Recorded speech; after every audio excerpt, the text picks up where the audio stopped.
Hello, my name is Olivia Richardson, one of the executive sales directors at Senior Marketing Specialist, and today I wanted to talk to you guys about some of the myths we hear about the dual special needs market and Medicare and Medicaid eligible people.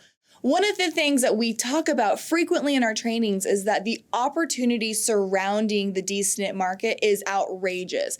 Carriers are begging for agents to take note of this business. There are so many people who are incredibly underserved, and we see the most referrals come from the dual special needs market. But when we talk to agents about this opportunity, we hear about 3 or 4, sometimes even 5 things about why agents are kind of hesitating away from this. And I'm here today to set the record straight. The first myth we hear about the DSNP market is number 1, they are not a sticky book of business. Otherwise, the retention is terrible. So what we do know about the DSNP market is that they tend to stay on the books for about, again, that policy will remain active, usually between 4.5 and 5 years. A normal Medicare Advantage plan will stay on the books between 5 and 7 years. So there is a little less retention with them, but we're still talking about 4 to 5 years of not having to move that book of business. Agents have a hard time understanding that because they get a quarterly election to be able to move plans, but shopping for insurance isn't fun, it isn't great, and people tend to stick with what they have, and studies show that. The second myth that we see that people are fearful or wanting to stay away from this industry is that the business is a really difficult appointment to have. It seems more complicated. Are there more questions? Are there more things that I have to cover when I'm going with the DSNP client? Again, that is completely false. The appointment times are almost exactly the same. The only additional things that you'll need to do for a DSNP appointment versus a normal Medicare Advantage client will be to confirm their Medicaid status and that they are eligible for that plan. Fortunately, we are in the age of technology, and it is easier than ever to get that verification. You can do so online in many cases. You can call different carriers to do it. So there are a lot of different methods to confirm your client is eligible for that plan. You can call Senior Marketing Specialist. We can walk you through those different methods, but really it's seamless at this point. The third myth that we see people talk about when it comes to the DSNP market is that I'm never going to come across this business. I work with affluent clients. I only work with financial planners. So this never is going to affect me. I'm not going to have this situation in my office. Every single year, we see the exact opposite. That's why we strongly recommend that you do portfolio certifications with carriers like United Healthcare to make sure that if somebody does come into your office with low income and on Medicaid, that you do have the ability to give them the right plan that fits their budget and fits their lifestyle. Now, what we imagine the Medicaid market looks like isn't necessarily true. It's just a lot of times the reflection of what the media tells us about the DSNP market.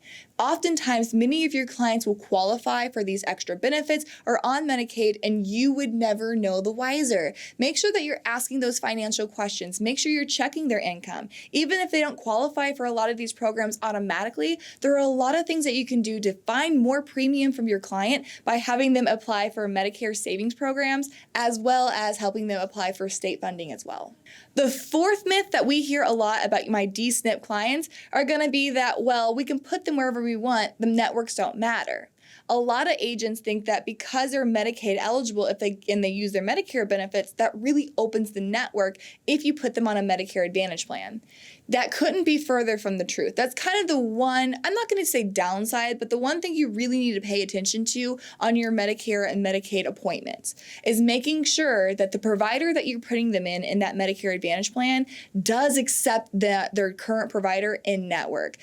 Putting them in an HMO, just like with anybody else, doesn't open up the network. It doesn't mean they can go see any Medicaid doctor that they want and any Medicare doctor that they want. When you put them into an HMO plan specifically, you do have to make sure that that new provider does accept Medicaid and does accept Medicare. So it doesn't open up the market. Sometimes it can narrow it. So you do need to pay special attention to that. The fifth and final myth that I see in the dual special needs market is a lot of agents think like this business will just come to me. I don't have to do anything for this. Understand, if you are actively attacking this market and trying to make your niche in this market, which I strongly recommend that you do, the marketing style is incredibly different. You might be used to more push style marketing or even pull style marketing, in which case you're putting a message out there and people are coming to your office. They're responding to something they see, which causes them to act, make an appointment, act, come to your office. The dual special needs market is going to be a little different.